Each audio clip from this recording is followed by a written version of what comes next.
Okay. So അപ്പം കഴിഞ്ഞ class നമ്മൾ കൊളിഗേറ്റീവ് പ്രോപ്പർട്ടീസ് ആയിരുന്നു സ്റ്റാർട്ട് ചെയ്തത്. കൊളിഗേറ്റീവ് പ്രോപ്പർട്ടീസ് എന്താന്ന് പറഞ്ഞു? The properties that depends on the number of particles present in A solution. Mainly നമ്മൾ ഒരു സൊല്യൂഷന്റെ പ്രോപ്പർട്ടീസ് ആണ് ഈ കൊളിഗേറ്റീവ് പ്രോപ്പർട്ടീസ് കൊണ്ട് ഉദ്ദേശിക്കുന്നത്. അപ്പോൾ ഈ പ്രോപ്പർട്ടീസ് എന്ന് പറഞ്ഞാൽ these are the properties that depends only on the number of particles അല്ലെങ്കിൽ number of solute present in the solution. Okay. അപ്പൊ കഴിഞ്ഞ ക്ലാസ്സിൽ നമ്മൾ നോക്കിയത് ഓസ്മോട്ടിക് പ്രഷർ ആയിരുന്നു. അപ്പൊ ഓസ്മോട്ടിക് പ്രഷർ എന്താന്ന് പറഞ്ഞു? നമ്മള് ഓസ്മോസിസ് തടയാൻ വേണ്ടിയിട്ട് എത്ര പ്രഷർ അപ്ലൈ ചെയ്താലാണ് ഓസ്മോസിസ് പ്രോസസ്സ് ഒരു ഡൈല്യൂട്ട് സൊല്യൂഷനിൽ നിന്ന് ഒരു കോൺസെൻട്രേറ്റഡ് സൊല്യൂഷനിലേക്ക് നടക്കുന്ന ഓസ്മോട്ടിക് പ്രോസസ്സ് എത്ര പ്രഷർ അപ്ലൈ ചെയ്താലാണ് സ്റ്റോപ്പ് ആവുക. അതാണ് നമ്മുടെ ഓസ്മോട്ടിക് പ്രഷർ എന്ന് പറയുന്നത്. ഇനി ഇതിന്റെ മേലെ നമ്മൾ പ്രഷർ അപ്ലൈ ചെയ്ത് കഴിഞ്ഞാൽ എന്താ സംഭവിക്കുക? റിവേഴ്സ് ഓസ്മോസിസ് നടക്കും. അപ്പൊ ഓസ്മോസിസ് എന്താണ്? ഓസ്മോസിസ് എന്ന് പറഞ്ഞു കഴിഞ്ഞാൽ movement of solvent particles from the dilute solution to concentrated solution. Okay. അപ്പൊ ഇത്രയായിരുന്നു നമ്മൾ കഴിഞ്ഞ ക്ലാസ്സിൽ പറഞ്ഞത്. അപ്പോൾ കഴിഞ്ഞ ക്ലാസ്സിൽ നമ്മൾ പറഞ്ഞു osmotic pressure pi is equal to nRT divided by V ആണെന്ന്. ഓക്കെ. ഇനി ഈ n എന്ന് പറയുന്നത് എന്താണ്? It is the number of moles of solute. n എന്ന് പറയുന്നത് number of moles of solute ആണ്. ഇനി ഈ number of moles of solute എന്ന് പറയുന്നത് n ഒബ്സർവ്ഡ് ആണോ n തിയററ്റിക്കൽ ആണോ? n ഒബ്സർവ്ഡ് ആണ് കേട്ടോ. n observed. എത്ര നമ്പർ ഓഫ് പാർട്ടിക്കിൾസ് ആണ് present in the solution at that particular point. അതായത് ഇപ്പം നമുക്ക് NaCl ആണ് ഉള്ളതെങ്കിൽ NaCl സ്പ്ലിറ്റ് ആയി 2 പാർട്ടിക്കിൾസ് ആയിട്ടായിരിക്കും നിൽക്കുക. എന്താ? Na പ്ലസും Cl മൈനസും ആയിട്ട്, അല്ലെ? അപ്പോ ഇവിടെ ആക്ച്വലി 2 പാർട്ടിക്കിൾസ് ആണ് ഉള്ളത്. അപ്പം നമ്മുടെ നമ്പർ ഓഫ് n ഒബ്സർവ്ഡ് എന്ന് പറയുന്നത് എന്തായിരിക്കും? Number of 2 multiplied by n theoretical ആയിരിക്കും, അല്ലെ? അപ്പൊ നമുക്കറിയാം ഇവിടെ ഇതെന്ന് പറയുന്നത് n ഒബ്സർവ്ഡ് ആണ്. അതായത് pi is equal to n observed RT divided by V ആണ്. നമ്മൾ n ഒബ്സർവ്ഡ് എങ്ങനെയാ കണ്ടുപിടിക്കുക? നമുക്കറിയാം Van Hoff factor I is equal to എന്താണ്? n observed divided by n theoretical ആണ്. n observed divided by n theoretical ആണ്. അപ്പോ n observed എന്ന് പറയുന്നത് എന്താണ്? I multiplied by n theoretical ആണ്. അപ്പൊ ഇത് നമ്മൾ ഇവിടെ സബ്സ്റ്റിറ്റ്യൂട്ട് ചെയ്ത് കഴിഞ്ഞാൽ നമുക്ക് എന്താ കിട്ടുക? Osmotic pressure pi is equal to I into n theoretical multiplied by RT divided by volume. Okay. അപ്പോൾ ഇത്രയും ക്ലിയർ ആണെന്ന് വിചാരിക്കുന്നു. ഇനി നമ്മൾ പ്രോബ്ലംസ് ചെയ്യുമ്പോൾ ശ്രദ്ധിക്കേണ്ടത്, നമ്മൾ ആൻസർ നോക്കുമ്പോൾ ഇപ്പം നമുക്കറിയാം pi is equal to I into n theoretical multiplied by RT divided by V ആണ്. ഈ R എന്ന് പറയുന്നത് എന്താണ്? R നമ്മുടെ nothing but universal gas constant ആണ്, അല്ലെ? യൂണിവേഴ്സൽ ഗ്യാസ് കോൺസ്റ്റന്റ് ആണ്. ഈ ഏത് value of universal gas constant ആണ് നമ്മൾ യൂസ് ചെയ്യേണ്ടത്? അതായത് നമുക്കറിയാം 8.314 ഉണ്ട്, 0.0821 ഉണ്ട്, ഇതിനൊക്കെ ഓരോ യൂണിറ്റ്സും ഉണ്ട്, അല്ലെ? അപ്പം ഇൻ കേസ് നമ്മുടെ പ്രോബ്ലത്തില് ഓപ്ഷൻസിൽ തന്നിരിക്കുന്നത് ഇൻ പാസ്കൽ ആണെന്ന് വിചാരിക്കാം. അങ്ങനെയാണെങ്കിൽ നമ്മൾ ഏത് വാല്യൂ യൂസ് ചെയ്യണം? 8.314. അതായത് ആറിന്റെ value should be 8.314 joule per kelvin per mole. Okay. ഇനി നമുക്ക് പ്രോബ്ലംസ് ചെയ്യാൻ ഈസി ആയിട്ട് ആറിന്റെ വാല്യൂ ഞാൻ മുന്നേ ക്ലാസ് എടുത്തപ്പോൾ പറഞ്ഞായിരുന്നു. അത് അപ്രോക്സിമേറ്റ്ലി എന്താണ്? 25/3 എന്ന് എടുക്കുക. ഇങ്ങനെ എടുത്തു കഴിഞ്ഞാൽ നമുക്ക് കാൽക്കുലേഷൻസ് ഈസി ആയിട്ട് ചെയ്യാൻ പറ്റും. All right. ഇനി ഇൻ കേസ് നമുക്ക് ഓപ്ഷനിൽ തന്നിരിക്കുന്നത് ATM ഓർ ബാറിലാണെങ്കിൽ, ATM ആണെങ്കിലും ബാർ ആണെങ്കിലും ആറിന്റെ വാല്യൂ 0.0821 എടുത്താൽ മതി. വലിയ വ്യത്യാസമൊന്നും വരത്തില്ല. ഇത് ഇസ് അപ്രോക്സിമേറ്റ്ലി ഈക്വൽ ടു 1/12 ആണെന്ന് ഞാൻ പറഞ്ഞിട്ടുണ്ടായിരുന്നു. അപ്പൊ കാൽക്കുലേഷൻസിന് നമുക്ക് ഈസി ആയിട്ട് എടുക്കാൻ പറ്റുന്നത് ഇത് ഏകദേശം 25/3 ആണ്, ഇത് ഏകദേശം 1/12 ആണ്. ഓക്കെ. ഇനി നമുക്കൊരു പ്രോബ്ലം ചെയ്ത് നോക്കാം കേട്ടോ. ഓസ്മോട്ടിക് പ്രഷർ റിലേറ്റഡ് ഇതിൽ വളരെ സിമ്പിൾ ക്വസ്റ്റ്യൻസ് ചോദിക്കുള്ളൂ, ഡയറക്റ്റ് ക്വസ്റ്റ്യൻസ് ചോദിക്കുള്ളൂ. അപ്പോ ഇതിൽ നമുക്ക് കുറച്ച് പ്രോബ്ലംസ് ചെയ്യാം. അപ്പൊ 60 gram urea is dissolved in 5-liter solution at 27 degrees Celsius. Calculate the osmotic pressure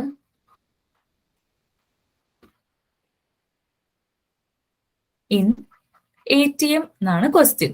in ATM. വളരെ സിമ്പിൾ അല്ലേ? ഒന്ന് വേഗം ചെയ്ത് നോക്കിക്കേ. എന്താണ് തന്നിരിക്കുന്നത്? നമുക്ക് മാസ് ഓഫ് യൂറിയ തന്നിട്ടുണ്ട്, വോളിയം തന്നിട്ടുണ്ട്, ടെമ്പറേച്ചർ തന്നിട്ടുണ്ട്, R വാല്യൂ നമുക്കറിയാം. ഓക്കെ, അപ്പോ നമുക്കറിയാം osmotic pressure pi is equal to N observed RT divided by V, which is equal to I into N theoretical RT divided by V. ഇനി I value ഇവിടെ എന്താണ്? Urea split ആകത്തില്ല, അപ്പോ I is equal to 1 ആണ്. ഇനി N theoretical എന്താ? Number of moles of urea. അതെന്ന് പറഞ്ഞാൽ എന്താ? Mass divided by molecular weight of urea. Mass എന്ന് പറയുന്നത് 60 ഗ്രാം ആണെന്ന് തന്നിട്ടുണ്ട്. Molecular mass of urea 60 gram per mole ആണ്. അപ്പൊ നമുക്ക് എന്ത് കിട്ടും? ഇത് 1 മോൾ എന്ന് കിട്ടും. ഇനി R വാല്യൂ ഏതാണ് എടുക്കേണ്ടത്? ക്വസ്റ്റ്യനിൽ തന്നിട്ടുണ്ട് ATM-ലാണ് കണ്ടുപിടിക്കേണ്ടത്. അപ്പൊ R വാല്യൂ നമ്മൾ ഏതാ എടുക്കേണ്ടത്? 0.0821 litre ATM per kelvin per mole ആണ്. ഇത് അപ്രോക്സിമേറ്റ്ലി നമുക്ക് എന്ത് എടുക്കാം? 1/12 എന്ന് എടുക്കാം. പിന്നെ ടെമ്പറേച്ചർ തന്നിട്ടുണ്ട് 27 ഡിഗ്രി സെൽഷ്യസ് ആണ്. ഇത് കെൽവിനിലേക്ക് മാറ്റുമ്പോൾ നമുക്ക് എന്ത് കിട്ടും? 273 plus 27 is equal to 300 kelvin. Okay, ഇനി ഇത് സബ്സ്റ്റിറ്റ്യൂട്ട് ചെയ്ത് നോക്കാം. I വാല്യൂ 1 ആണ്, N തിയററ്റിക്കൽ എന്താണ്? 1 ആണ്, R വാല്യൂ 1/12 ആണ്, ടെമ്പറേച്ചർ എന്താണ്? 300 കെൽവിൻ ആണ്, ഡിവൈഡഡ് ബൈ ടോട്ടൽ വോളിയം എത്രയാ? 5 ലിറ്റർ ആണെന്ന് തന്നിട്ടുണ്ട്. ഓക്കെ, അപ്പൊ ഇത് നമ്മൾ കാൽക്കുലേറ്റ് ചെയ്ത് കഴിഞ്ഞാൽ നമുക്ക് എന്ത് കിട്ടും? ഇത് 60, ഇത് 5 അല്ലേ? ഓക്കെ, അപ്പൊ ഇതിന്റെ ആൻസർ എന്താണ്? 5 ATM. സോ വളരെ ഈസി അല്ലേ ഇത്? ഇത് മനസ്സിലാവാത്ത ആരെങ്കിലും ഉണ്ടോ?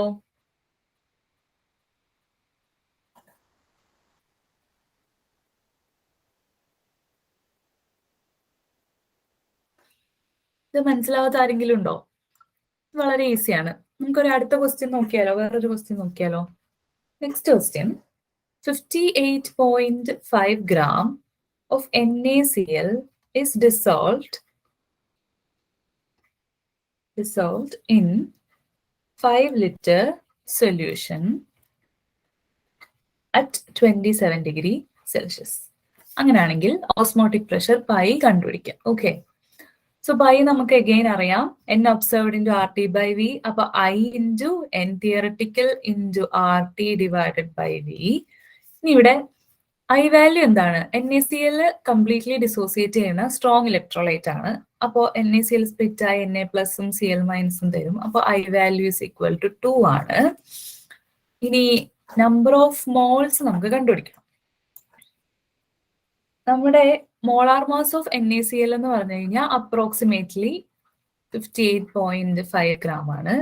അപ്പൊ നമ്പർ ഓഫ് മോൾസ് എന്ന് പറയുന്നത് 58.5 ഗ്രാം ഡിവൈഡഡ് ബൈ 58.5. ഇത് ഗ്രാം പെർ മോൾ ആണ് അല്ലെ? ഗ്രാം പെർ മോൾ.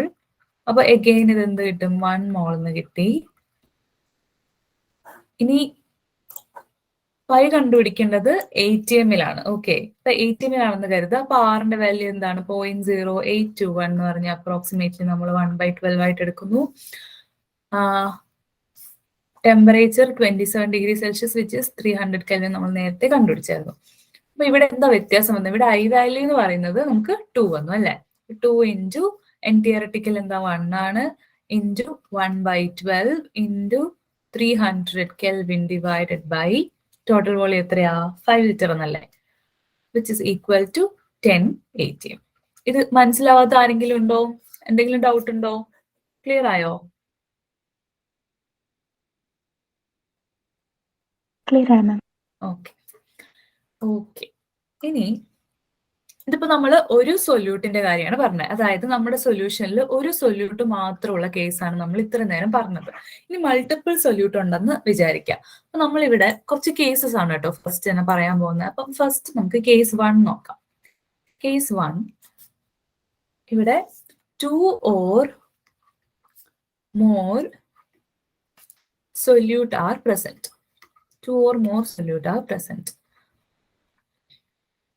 അപ്പോ ഇവിടെ ഒന്നുമില്ല, നമ്മുടെ ടോട്ടൽ ഓസ്മോട്ടിക് പ്രഷർ എന്ന് പറയുന്നത് π1 പ്ലസ് π2 പ്ലസ് π3 അപ് ടു എത്ര സൊല്യൂട്ട് ആണോ ഉള്ളത് അത്രയും.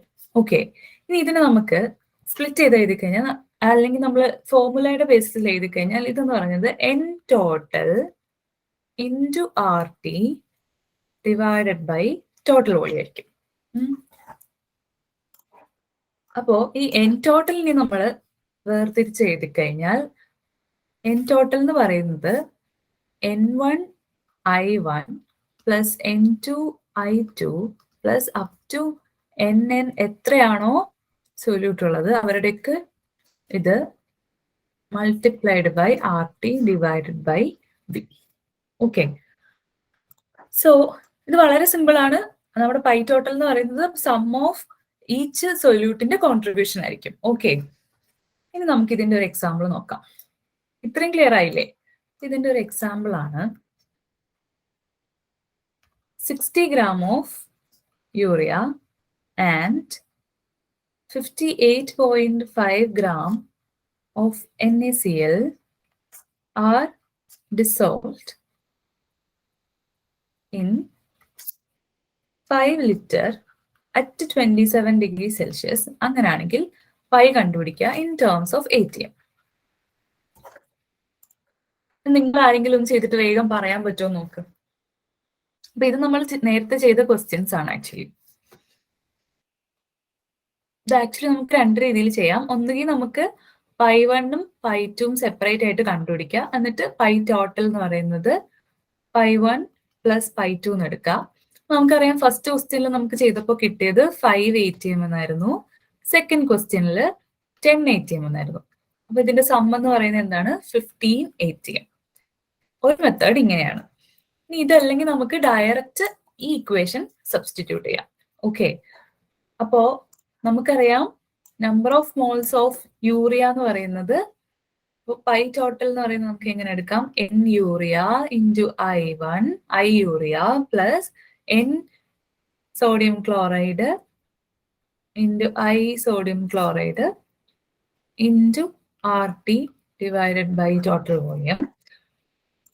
അപ്പോ N യൂറിയ 1 ആയിരുന്നു, I 1 ആയിരുന്നു, പ്ലസ് N സോഡിയം ക്ലോറൈഡ് 1 ആയിരുന്നു, I വാല്യൂ 2 ആയിരുന്നു, ഇൻറ്റു R എന്ന് പറയുന്നത് 1/12 ഇൻറ്റു 300 ഡിവൈഡഡ് ബൈ വോളിയം എത്രയായിരുന്നു? 5. അപ്പൊ ഇത് നമുക്ക് കാൽക്കുലേറ്റ് ചെയ്യുമ്പോൾ എന്ത് കിട്ടും? 3/12 into 300 divided by 5 which is equal to 15 ATM. നിങ്ങൾക്ക് എങ്ങനെ വേണമെങ്കിലും ചെയ്യാം. അപ്പൊ ഇത് മനസ്സിലായെന്ന് വിചാരിക്കുന്നു. ഇത് ക്ലിയർ ആയോ?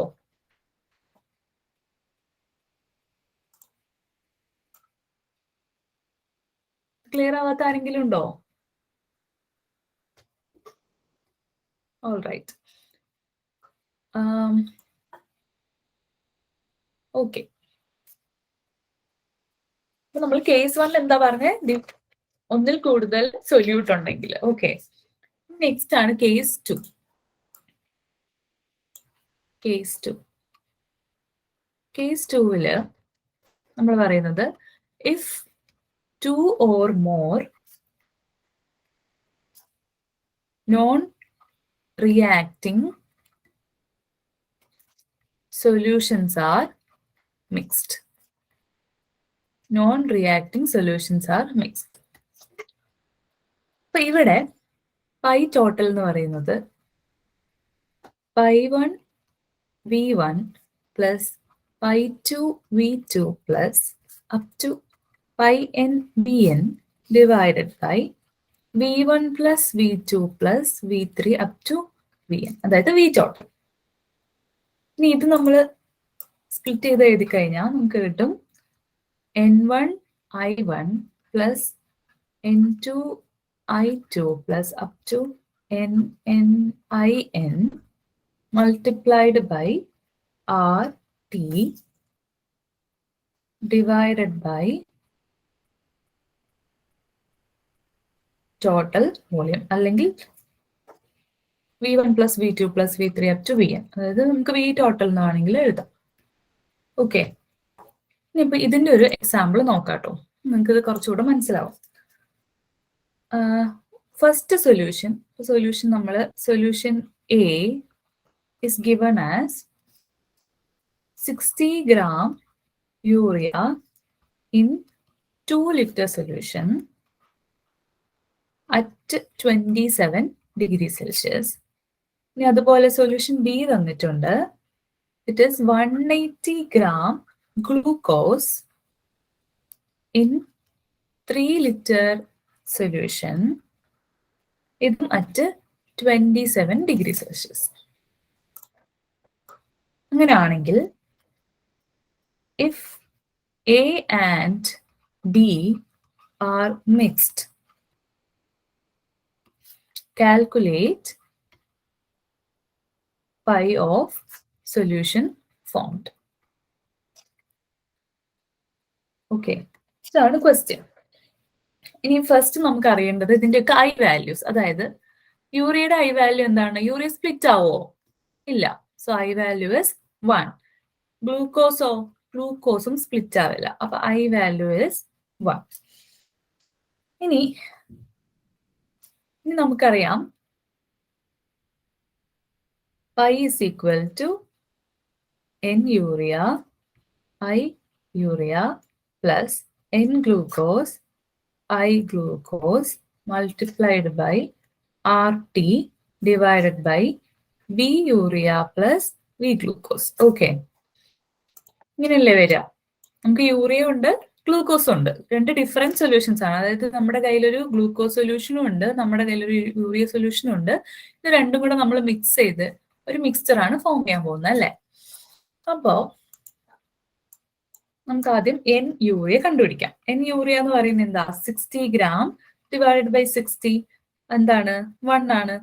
ഇനി എൻ ഗ്ലൂക്കോസ് എന്താണ്? ഗ്ലൂക്കോസിന്റെ മോളിക്കുലർ മാസ് 180 ആണ് കേട്ടോ. അപ്പൊ 180 ഡിവൈഡഡ് ബൈ 180, അപ്പൊ അതും 1 ആണ്. ഇനി പൈ എന്താണ്? പൈ എന്ന് പറയുന്നത് 1 into 1 plus 1 into 1 into RT എന്താ? 1/12 into 300 divided by V urea എന്തായിരുന്നു? 2 liter plus V ഗ്ലൂക്കോസ് എന്ന് പറയുന്നത് 3 liter. So 2 plus 3. അപ്പൊ ഇതെന്തെന്ന് കിട്ടും? ഇതിന്റെ വാല്യൂ എന്താന്ന് കിട്ടും? നിങ്ങളൊന്ന് ചെയ്ത് നോക്കിയേ.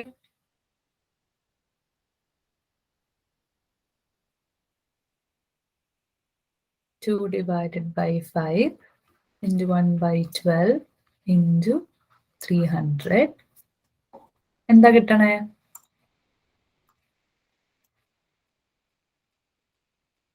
Which is equal to 10 atm എന്ന് കിട്ടും. അപ്പൊ ഇത്രയും ക്ലിയർ ആയോ? കേസ് 1ഉം കേസ് 2ഉം ക്ലിയർ ആയോ? കേസ് 1ൽ എന്താ പറഞ്ഞേ? നമ്മൾ ഡിഫറെന്റ് സൊല്യൂട്ടിന്റെ സൊല്യൂഷൻ. അപ്പൊ എന്താണ്? Pi is equal to π1 plus π2 ആയിരുന്നു.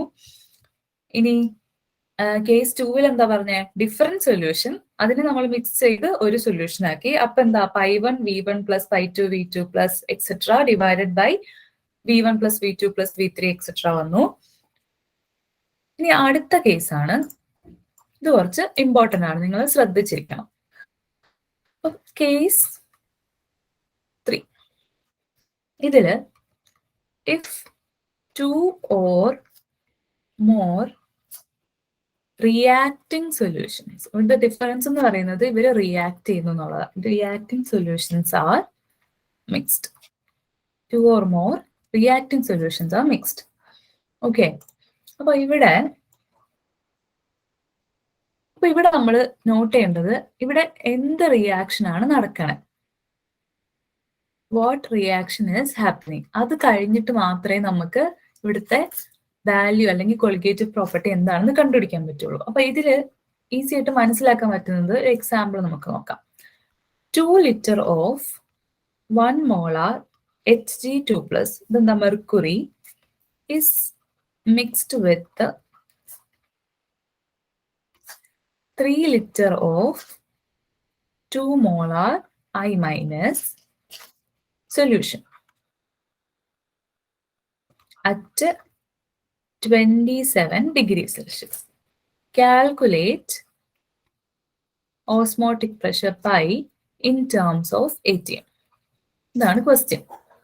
ഓക്കെ, അപ്പോ ഇവിടെ ഫസ്റ്റ് നമുക്ക് അറിയേണ്ടത് ഈ Hg2+ കൂടെ അയഡൈഡും കൂടെ റിയാക്ട് ചെയ്തിട്ട് എന്താ ഉണ്ടാവണമെന്ന്. അപ്പോ ഇതാണ് ഇക്വേഷൻ നടക്കുന്നത്. Hg2+ + 4I minus giving HgI4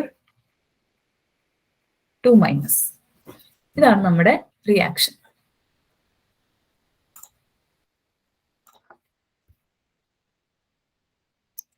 okay, actually ഇവിടുത്തെ ട്വിസ്റ്റ് ഇതാണ്. അപ്പൊ നമ്മൾ വെറുതെ നോക്കിക്കഴിഞ്ഞു കഴിഞ്ഞാൽ നമുക്കറിയാം, നമ്മൾ ഇതില് ഇപ്പം ഇവിടെ നമുക്ക് ലിറ്ററും മൊളാരിറ്റി കോൺസെൻട്രേഷൻ തന്നിട്ടുണ്ട്. അപ്പം number of moles of Hg2+ കിട്ടും. അതുപോലെ 3 ലിറ്റർ 2 molar I minus തന്നിട്ടുണ്ട്. അപ്പം ഇവിടെ നിന്ന് നമുക്ക് number of moles of iodide കിട്ടും. അപ്പൊ നമ്മൾ ടോട്ടൽ നമ്പർ n ടോട്ടൽ എന്തെന്ന് എടുക്കും? ഇതിന്റെ M1 V1 എന്നുള്ളത് എടുക്കും അല്ലേ? പക്ഷെ അതെടുത്താൽ തെറ്റായിരിക്കും, ആൻസർ തെറ്റായിരിക്കും. കാരണം എന്തുകൊണ്ടാണ്? ഇത് റിയാക്ട് ചെയ്തിട്ട് വേറൊരു സബ്സ്റ്റൻസ് ഫോം ചെയ്യുന്നു എന്നുള്ളതാണ് റീസൺ.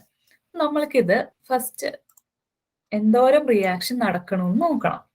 അതായത് അപ്പൊ ഇനീഷ്യൽ കണ്ടീഷൻ, അതായത് T=0 Hg2+ന്റെ നമ്പർ ഓഫ് മോൾസ് എന്താണ്? അതിന്റെ മൊളാരിറ്റി ഇൻറ്റു വോളിയം അല്ലെ? അപ്പൊ 2 litre into 1 molar is equal to 2 mol. അയഡൈഡിന്റെ നമ്പർ ഓഫ് മോൾസ് എന്താ? 3 ലിറ്റർ ഇൻറ്റു 2 molar, അപ്പം 6 mol. ഇവിടെ HgI4 ഉണ്ടായിരുന്നില്ല. ഇനി ഫൈനൽ കണ്ടീഷനിൽ എന്താ സംഭവിക്കണേ? അപ്പോ ഫസ്റ്റ് ഓഫ് ഓൾ ഇതിന്റെ ലിമിറ്റിംഗ് റിയേജന്റ് ഏതാണെന്ന് നമുക്കറിയണം. അപ്പൊ ഇവിടെ അറിയാം 1 mol ഓഫ് Hg2+ന് 4 mol ഓഫ് അയഡൈഡ് റിക്വയർഡ് ആണ്. അങ്ങനെയാണെങ്കിൽ 2 മോളിന് എത്ര റിക്വയർഡ് ആണ്? 8 mol റിക്വയർഡ് ആണ് അല്ലെ? 2 മോളിന് എത്ര റിക്വയർഡ് ആണ്? 8 mols. പക്ഷെ അത്രയുണ്ടോ? ഇല്ല. അപ്പോ ഇവിടെ ലിമിറ്റിംഗ് റിയേജന്റ് ഏതാണ്?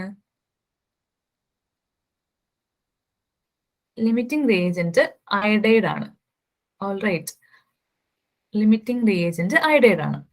അപ്പോ 6 മോളിന് എത്രമാത്രം റിയാക്ട് ചെയ്യും? 2 മോളിന് 4 റിയാക്ട് ചെയ്യും. അപ്പോ 6 മോളിന് റിയാക്ട് ചെയ്യുക 1.5 മോൾസ് ഓഫ് Hg2+ ആയിരിക്കും. ഓക്കെ, അപ്പൊ 1.5 മോൾ റിയാക്ട് ചെയ്ത് കഴിയും. ഇവിടുത്തെ 6 മോൾ ഫുള്ളും റിയാക്ട് ചെയ്യും. അപ്പൊ 1.5 റിയാക്ട് ചെയ്ത് കഴിഞ്ഞാൽ ബാക്കി നമുക്ക് ഇവിടെ എത്ര ഉണ്ടാവും? Hg2+ 0.5 ആയിരിക്കും ഉണ്ടാവുക. അയഡൈഡ് മുഴുവനായിട്ട് റിയാക്ട് ചെയ്ത് പോകും. അപ്പോ ഇവിടെ നമുക്ക് കിട്ടുക 0 എന്നായിരിക്കും.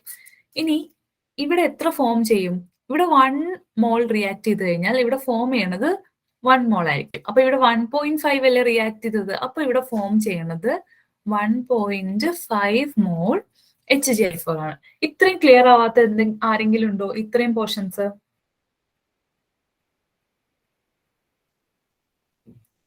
ഓക്കെ. അപ്പൊ 1.5 മോൾ ഓഫ് HgI4 ആണ് കേട്ടോ ഇപ്പൊ ഫോം ചെയ്തത്. അപ്പൊ നമ്മുടെ ഫൈനൽ കണ്ടീഷനിൽ ടോട്ടൽ നമ്പർ ഓഫ് മോളിക്യൂൾസ് എത്രയാ പ്രസന്റ്? അതായത് N ടോട്ടൽ എന്ന് പറയുന്നത് ഇസ് ഈക്വൽ ടു 1.5 പ്ലസ് 0.5 ആണ്. അതെന്ന് പറഞ്ഞാൽ എത്രയാ? 2 മോൾ. ഓക്കെ, അപ്പൊ നമ്മുടെ ഈ സൊല്യൂഷൻ മിക്സ്ചർ ഇവര് റിയാക്ട് ചെയ്ത ശേഷം നമുക്ക് ബാക്കിയുള്ളത് 2 മോൾ ഓഫ് കോമ്പൗണ്ട് ആണ്, അല്ലെങ്കിൽ 2 മോൾ പാർട്ടിക്കിൾസ് ആണ് ഉള്ളത്. ഓക്കെ, അപ്പോ നമുക്കറിയാം ഇനി പൈ എന്ന് പറയുന്നത് എന്താണ്? N total into RT divided by total volume. ഇവിടെ നമ്മൾ ഇനി I കൺസിഡർ ചെയ്യണം. നമ്മൾ ഓൾറെഡി നമ്പർ ഓഫ് മോൾസ് എല്ലാം റിയാക്ട് ചെയ്ത് കഴിഞ്ഞതിന് ശേഷം എത്രയാണെന്ന് കണ്ടുപിടിച്ചു. അപ്പൊ ഇവിടെ നമുക്ക് I ഇനി കൺസിഡർ ചെയ്യണ്ട. ഓക്കെ, അപ്പൊ 2 ഇൻറ്റു ATMലല്ലേ കണ്ടുപിടിക്കേണ്ടത്. അപ്പൊ 1/12 ഇൻറ്റു 27 ഡിഗ്രി സെൽഷ്യസ് ആണ് തന്നിട്ടുണ്ട്. അപ്പൊ 300 ഡിവൈഡഡ് ബൈ ടോട്ടൽ വോളിയം എത്രയാണ്? 2 ലിറ്റർ പ്ലസ് 3 ലിറ്റർ. 2 + 3 നമുക്ക് എന്ത് കിട്ടും? 2 divided by 5 into 1/12 into 300, which is equal to 10 ATM. ഇത് ഇത്രയും ക്ലിയർ ആയോ? ക്ലിയർ ആയെന്ന് വിചാരിക്കുന്നു.